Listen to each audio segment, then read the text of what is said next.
Something happened inside Buckingham Palace that, on paper, should never have been possible. Camilla is the queen. She wears the crown. She rides in the carriages. She sits at the king's side for every state occasion on the calendar. And yet, a woman who will never be queen, who holds no place at all in the line of succession, and who stood to gain absolutely nothing from any of it, planted herself in a palace corridor, listened to Camilla ask for one small favor, and told her no. Princess Anne never raised her voice. She didn't have to. Camilla made one last attempt to stop Catherine from walking through the doors of the throne room, and the answer she got was a silence so cold that the two aides standing at the far end of that corridor suddenly became very interested in the carpet. Then Camilla's eyes dropped to the crimson folder resting in Anne's left hand, and she asked what was written on the final page.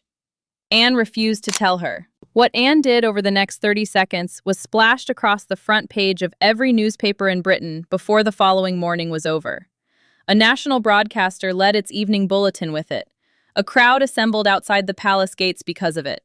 And once you see what it actually was, the country's reaction will make complete sense to you. It takes roughly 4 seconds to look at, and it says everything. We're getting there. But understand this from the start. None of this was ever about a room, or a ceremony, or some ordinary family squabble. This was about that folder, and about the one page inside it that Camilla was never allowed to see. What was written on that page is the entire reason any of this happened in the first place. If you want to follow this story as it keeps unfolding, you already know exactly where the subscribe button is, so go ahead and press it now. And a quick word before we go deeper. I'm Harold. I spend my time digging through everything that moves around this family. The filings, the official records, the stories that got quietly buried before anybody finished asking the obvious questions. What you're about to hear is me assembling the pieces the way I read them. Stay with me right to the end, because that last page is where all of this finally lands. Let me set the scene, because the way this fell apart is honestly the most fascinating part of the whole thing. There was no glittering event, no wall of flashing cameras. It happened on a completely ordinary weekday morning, in a corridor on the first floor of Buckingham Palace. Route cleared. No press pool within reach of it. 3 names written on the movement sheet: Anne, Catherine, and one senior private secretary carrying nothing at all. Camilla's name was not on that sheet. She came anyway. She reached them with roughly 20 feet of corridor left to spare, and what she asked for was a delay, not a cancellation. Hold on to that detail, because it tells you she already knew the bigger fight was lost. She said the timing was wrong. She said the country was watching the king's health and counting the days between his engagements, and that walking the Princess of Wales into that particular room in that particular week would look like nothing anyone could mistake for preparation. It would look like replacement. Camilla used that word, replacement. And standing right there beside them, the future queen said absolutely nothing. Think for a moment about where Catherine actually was in that corridor. Caught between one woman begging for her own humiliation to be postponed and another woman about to make it permanent. No folder in her hands, no notes, no title granting her any right to be in that room at all. And every additional second on that carpet turned her into the center of a fight she had never once asked to lead. Anne didn't soften, not by a fraction. She told the queen consort that this decision no longer belonged to her, not to her pride, not to her fear, not to her household. A confidential royal council, that small circle of senior family members and advisors who quietly prepare the monarchy for the decisions nobody ever wants to announce publicly, had already signed off on the briefing. Catherine was going in, because the responsibilities she will carry alongside William now demand that she hold information which used to stop at the king and the handful of people closest to him. Then Anne said the sentence that finished the conversation. Charles had signed the instruction himself. That single fact rearranged everything standing in that corridor. The king's own order handed Catherine immediate access to the planning that keeps the crown functioning, through illness, through crisis, through any moment when the person wearing it simply cannot do the job. Camilla heard the words. But the thing that genuinely wounded her wasn't the access. It was the realization that her husband had made that decision and had given her no chance whatsoever to stop it. Catherine finally turned toward Anne, and Anne answered her with one small, certain gesture. In her left hand sat the crimson folder, household stationery, the kind reserved for private declarations that never go anywhere near a press office. Inside it, a formal written order laying out the entire new arrangement. And clipped separately, folded once, sitting behind everything else, one page Camilla had not been shown. She asked what was on it. Anne gave her nothing. This is the part I keep returning to, because it shows you how far beyond ordinary family friction this had already traveled. Camilla wasn't frightened of the refusal. She had already absorbed that, standing right there on the carpet. She was frightened of the page. Whatever was written on it terrified her more than everything else that had happened to her that morning, and she had no way on earth of finding out what it said. And the corridor went completely still. In those few seconds, with no answer coming, Camilla finally grasped the thing that had been true for weeks without her ever noticing. This was not some sudden gesture of solidarity from a sister-in-law. This was enforcement. Somebody had built the case, gathered the paperwork, secured the king's signature, and then selected Anne as the one person in that family strong enough to carry it through to the end. Camilla hadn't lost an argument in a corridor. She had lost a campaign she never knew was being waged. And what Anne did next, in front of 2 aides and 1 camera nobody had accounted for, is the thing I promised you at the beginning. I'm going to hold it a little longer, because if I show it to you now, it's just a woman walking down a hallway, and you won't understand why an entire country lost its mind over it. To understand that, you first have to know what all 3 of these women were carrying that morning, because behind the titles, behind the ceremonies, behind that very careful palace language, you had 3 women staring straight at 3 completely different futures.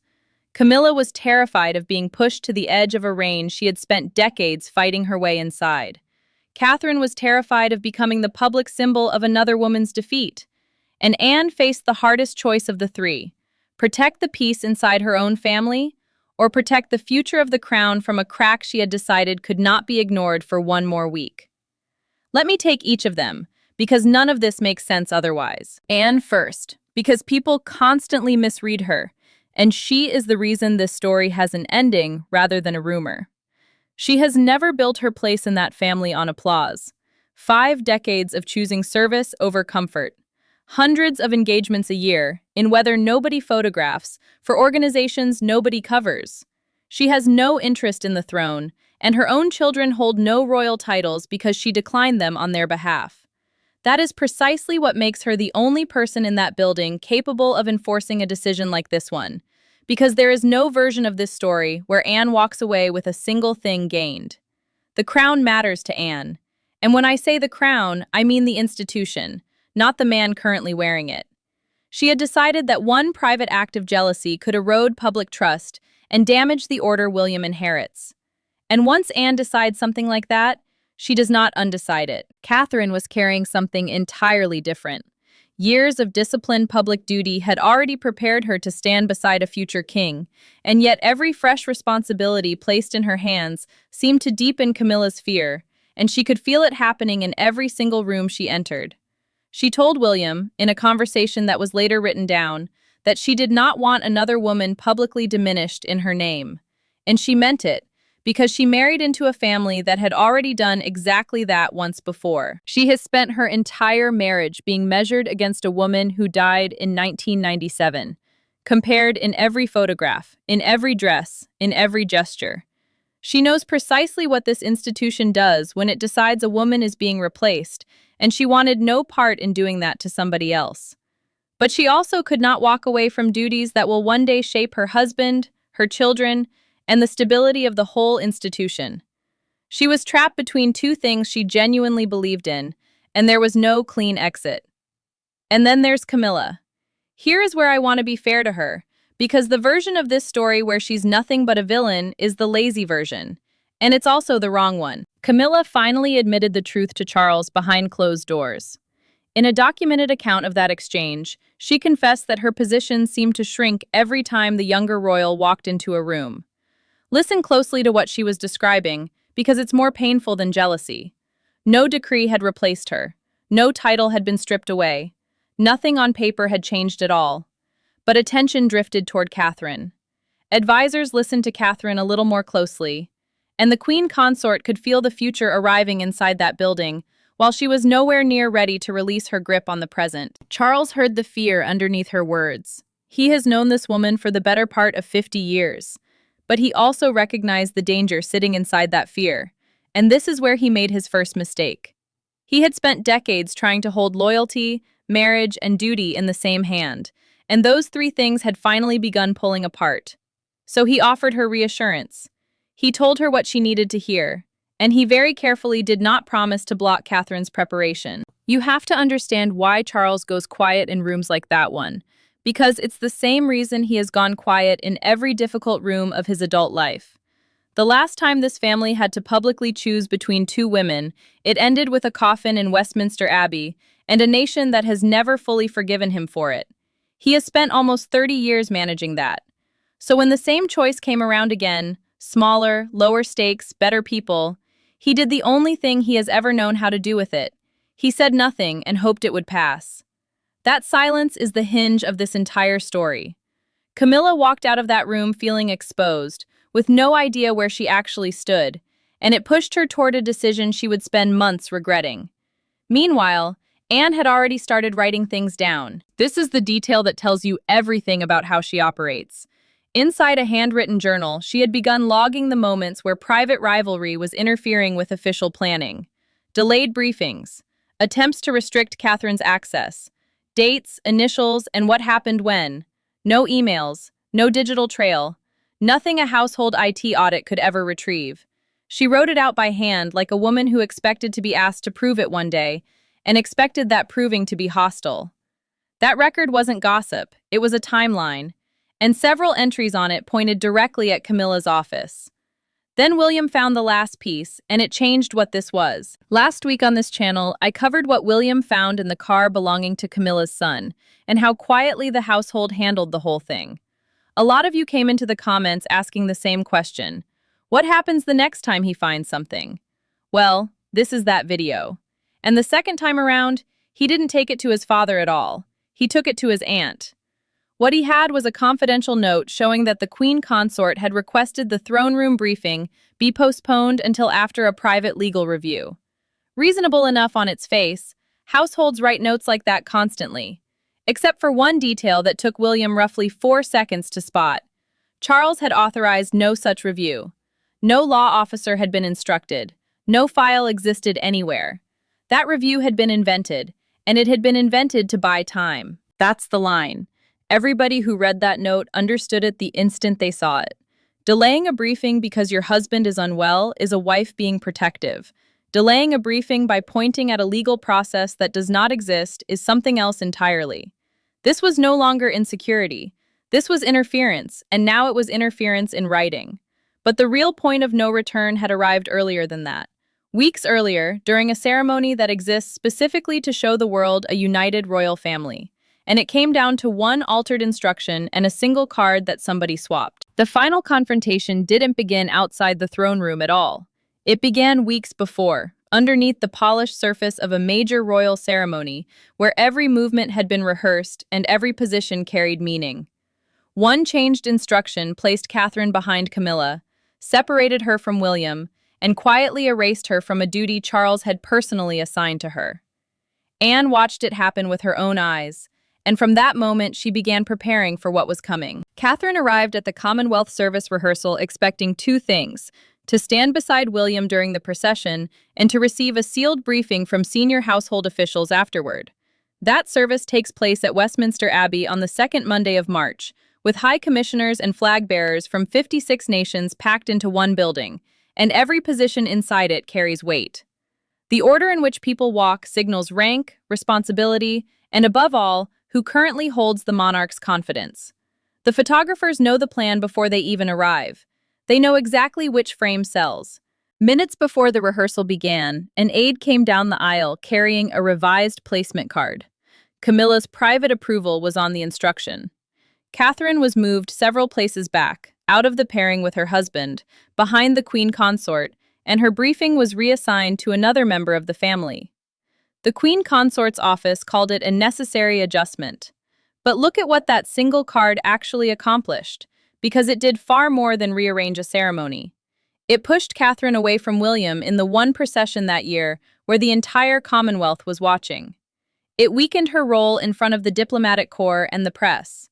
And it proved something Camilla needed to prove, mostly to herself, that responsibilities handed out by Charles could still be quietly taken back without Charles ever finding out. Catherine didn't protest. Nobody in that family argues inside an abbey with 40 members of staff within earshot. She read the card, folded the original in half, slid it into her handbag, and kept her face perfectly composed while the humiliation settled over the entire morning.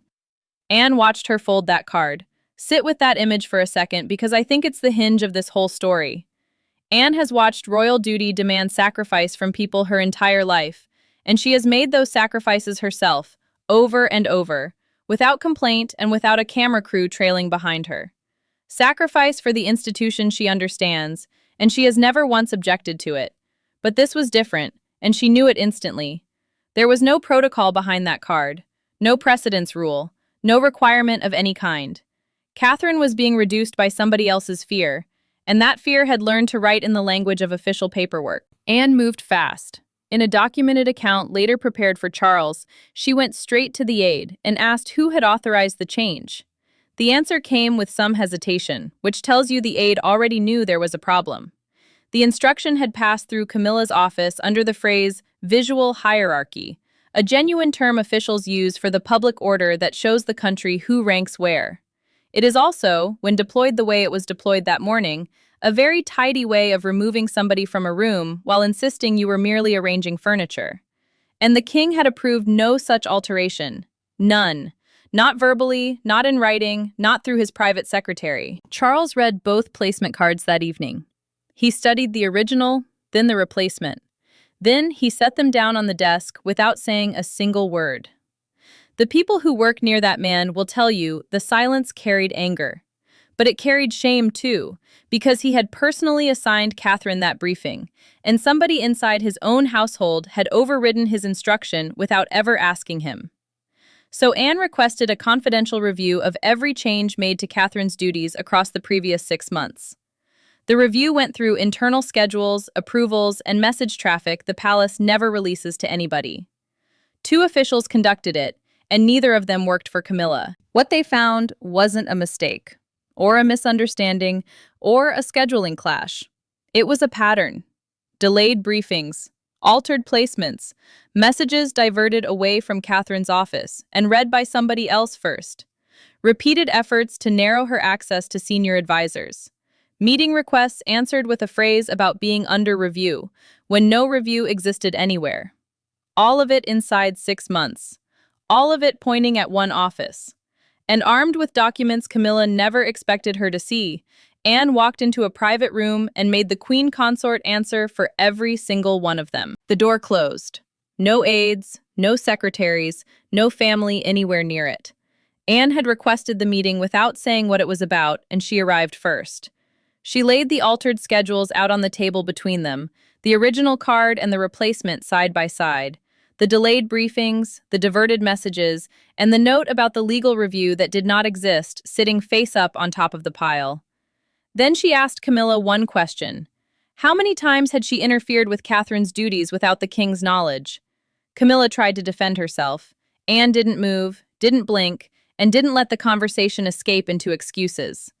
For once inside that building, the masks were gone. Camilla pushed the papers aside and insisted she had been protecting stability around the king.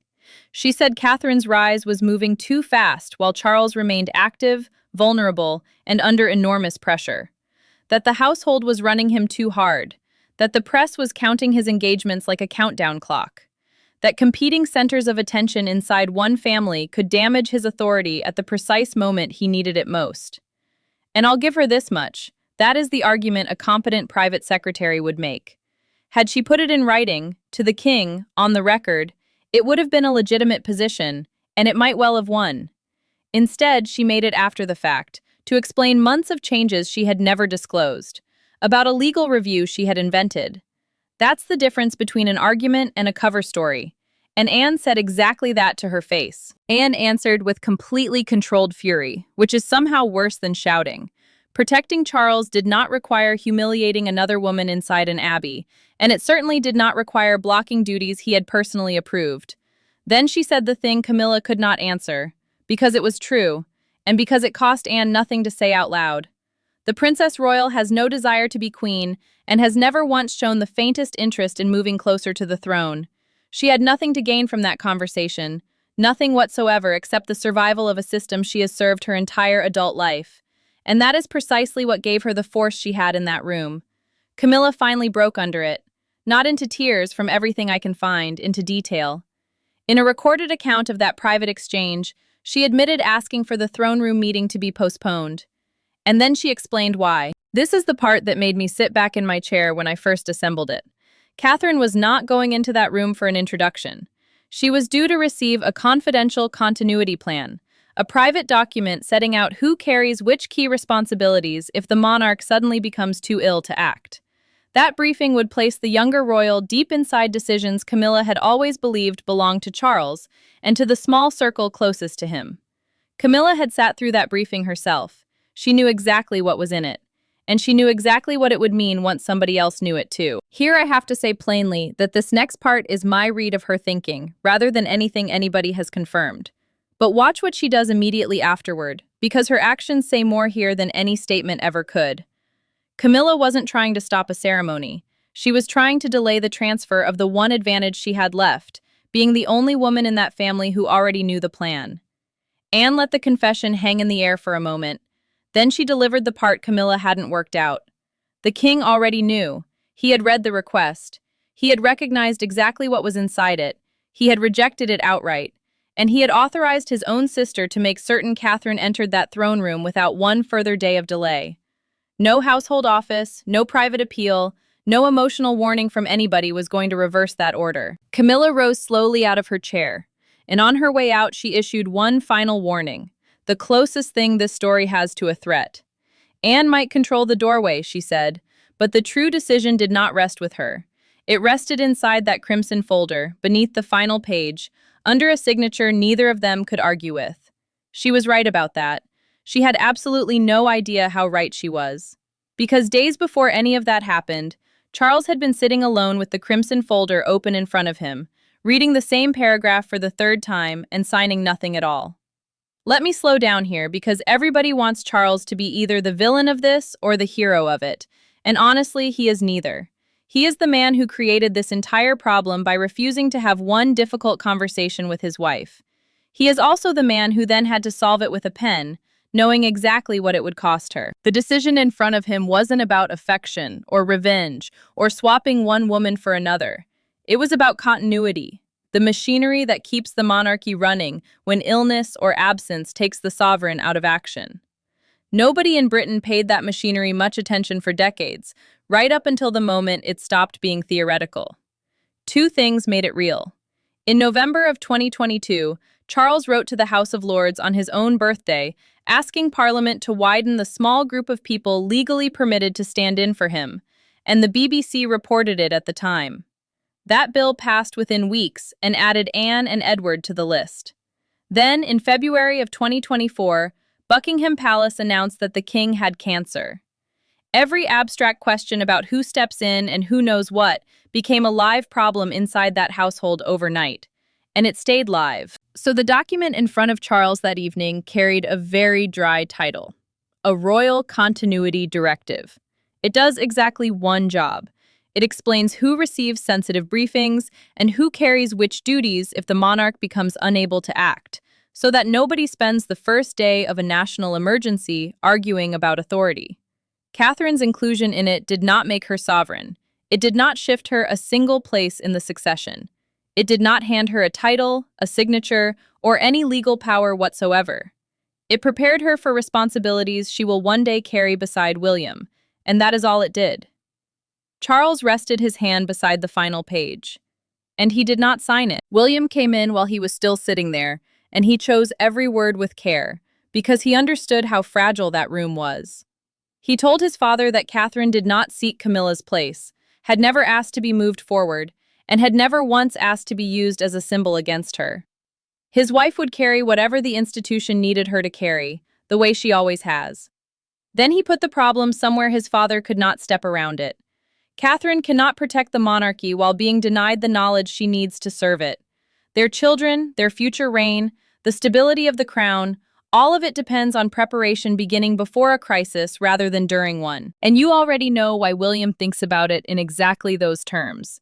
He was 15 years old when he buttoned a dark suit and walked behind his mother's coffin through the streets of London while the entire planet watched him do it. A boy learned something that week his father never had to learn at that age. The institution will let you walk through the worst day of your life completely unprepared. It will film every second of it, and it will never once stop to ask whether anybody got you ready.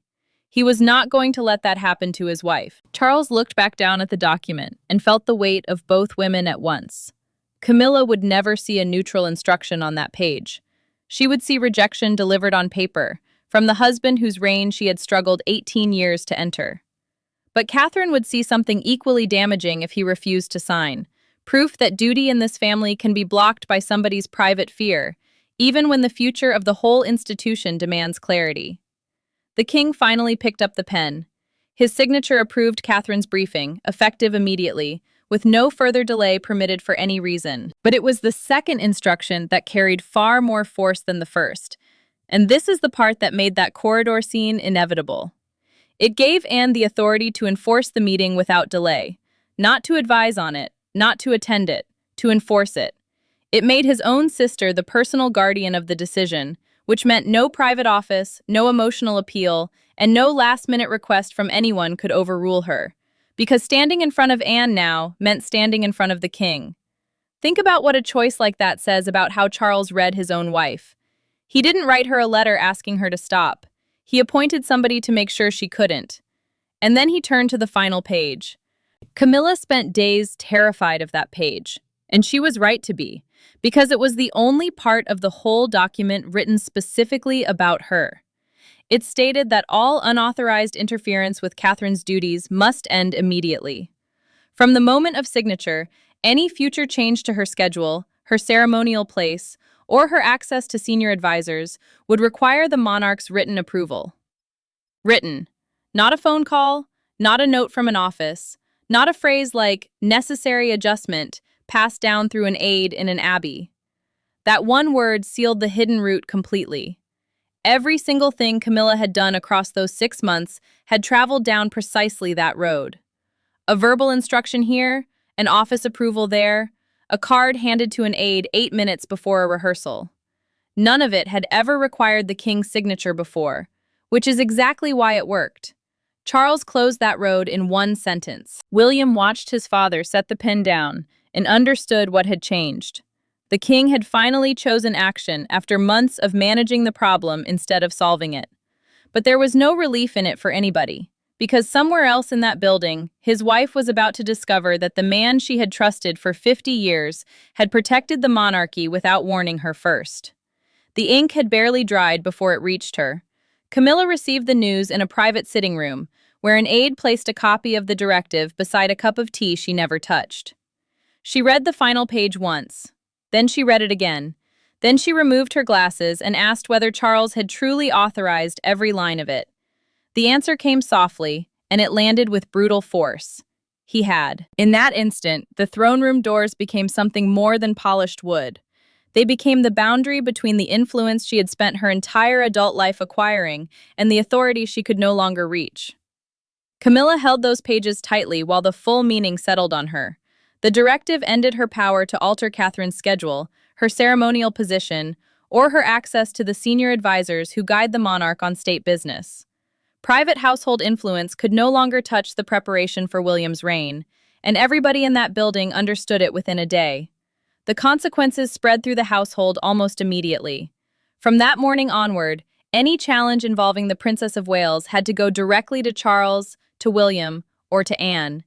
No private message from the Queen Consort's office could quietly overwrite something the king had already approved.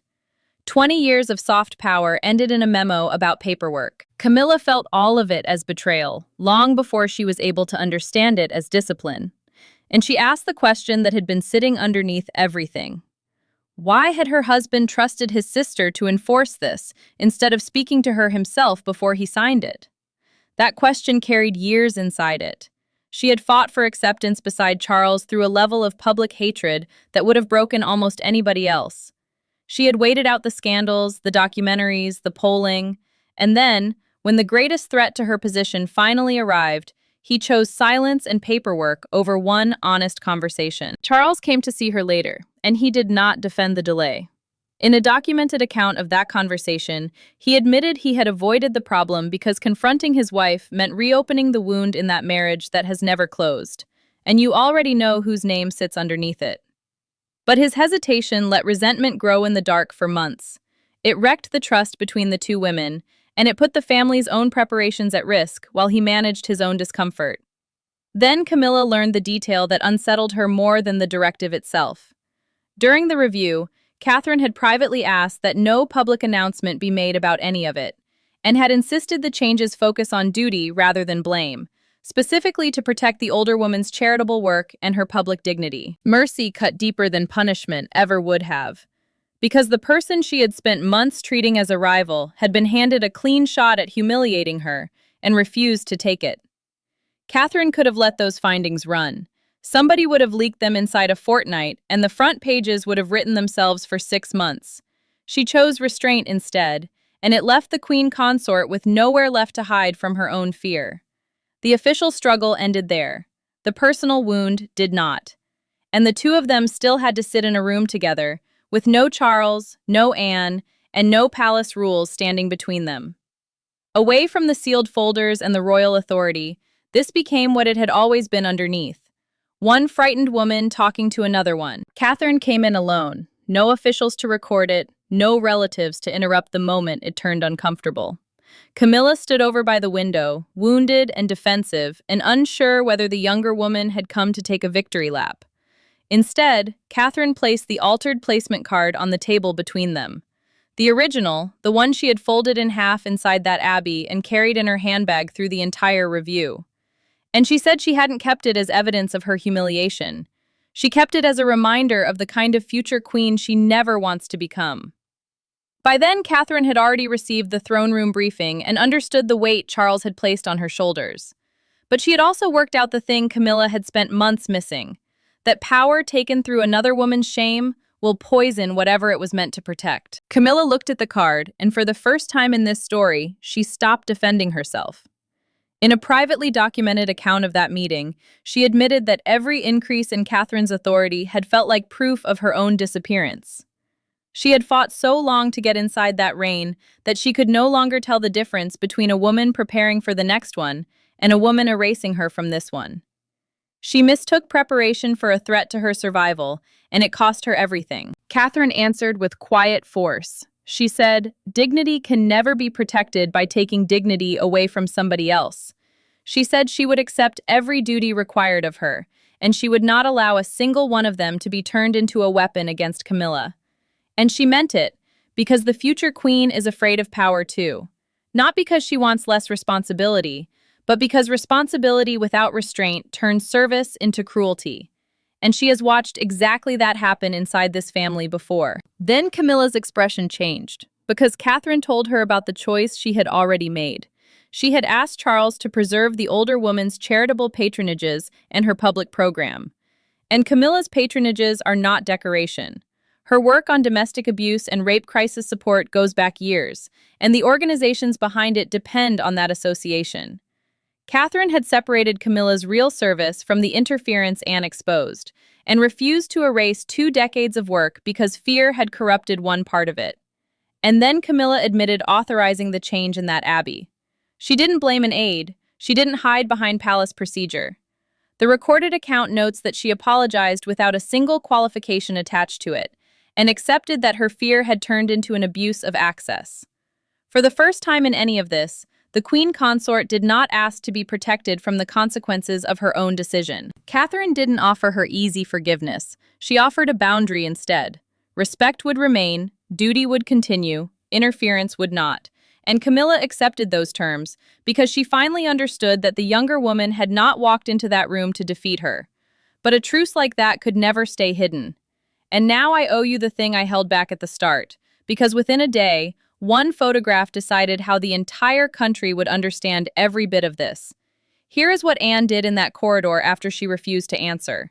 She turned away from the Queen, she extended her hand toward Catherine, and she walked her through the doors of the throne room herself, in front of two aides and one lens nobody had accounted for. That's the whole photograph. Anne moving forward with Catherine beside her, and Camilla several steps behind them, standing completely motionless beneath the archway.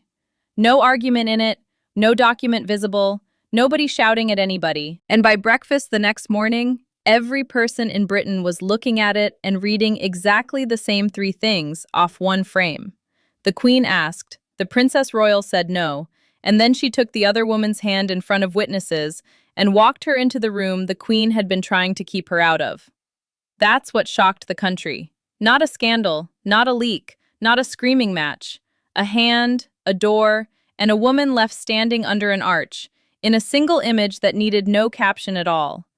The palace confirmed the substance and nothing else. An official statement described an expanded continuity briefing for the Princess of Wales, and it made one point clearly on the record. Camilla keeps her public program and all of her charitable commitments. No title changed. The line of succession did not move by a single name. Camilla saw it across the front page before anybody in the household reached her to explain. At first it felt like pure exposure. Then she noticed the detail that softened it. The younger woman had not turned back in triumph, had not lifted her head, had not given any photographer a single frame that could be sold as a defeat. Anne took no pleasure in the attention either. In a recorded conversation with a senior aide, she said duty often looks cruel from the outside, because the warnings and the private appeals and the failed chances that came first all stay hidden. The public saw one walk toward one door. They did not see the months of interference that forced her hand. Then a national broadcaster opened its evening report with the line that turned that photograph into a verdict. The Princess Royal has drawn a line inside the House of Windsor. Overnight, Anne stopped being the woman escorting somebody down a hallway and became the family member who had ended something. Outside the palace, a crowd gathered beneath the balcony, holding newspapers and calling Catherine's name. And one handmade sign rose above the others with 3 words on it: strength without revenge. That captured the mood of the country better than any of the coverage, because the crowd had noticed exactly what Camilla noticed in that photograph. Charles read all of it with quiet concern, and William understood the danger of letting one photograph define everything. But the verdict was already set by then. And it wasn't that Catherine had defeated Camilla or that Anne had seized control of the family. Anne stopped fear from running the crown. Catherine took more responsibility without taking revenge for it. Charles finally chose one painful decision over another 6 months of silence. And Camilla lost the power to obstruct another woman while keeping every title she has. Catherine walked out of that throne room carrying knowledge instead of victory. She knows what she would have to do during an illness, an absence, or a national emergency. And she knows it now, rather than on the worst day of her life. If you want to understand why William pushed so hard for something as unglamorous as a briefing, remember what happened the last time this family put a woman out in front of the cameras without preparing her for what it would do to her. He was 15 years old when he watched how that ended. He buttoned a dark suit and walked behind it through the streets of London, while the entire world stood there watching him do it. He was never going to let his wife stand in that position unprepared. Not once. Not for anybody's comfort. Camilla continued her public work with the limits now drawn around it. She can support her charities, attend her engagements, and stand beside the king for as long as his reign lasts. She cannot touch Catherine's schedule, her access, or her preparation ever again. Charles apologized to both women without hiding behind tradition, and admitted that his silence had let the mistrust grow for months. Anne told Catherine that walking her through those doors was never approval of ambition. It was recognition that responsibility has to reach the person expected to carry it, and she would have done exactly the same thing if the names had been reversed. The crimson folder went into the royal archives, where the crown keeps the records it never intends to explain. And Camilla made the last gesture herself. She sent the altered placement card back to Catherine and called it the resentment she was ready to give up. Charles is still king, and still working. He said in a video message this year that his treatment can be reduced in 2026 thanks to early diagnosis and to following his doctor's orders, and he called it a personal blessing. So the question underneath all of this hasn't gone away. It simply moved a few years down the road, and that is the only thing a plan like this can ever do. Which leaves Camilla exactly where this story found her. She won the fight everybody swore she could never win. She got Charles. She waited out the hatred and the scandals and the polling, and she got the crown placed on her own head. But the crown was never the thing being decided here. What was being decided was who gets prepared for the next reign and who gets handed the paperwork afterward. Anne answered that in a corridor, without raising her voice, in about 9 words. Camilla keeps her title for exactly as long as Charles is alive, and not one day past it. She heard that in the silence. And she understood it standing alone beneath an archway, watching 2 women walk toward a door she is no longer allowed to open. Thanks for watching. If you got something out of this one, hit that like button and subscribe.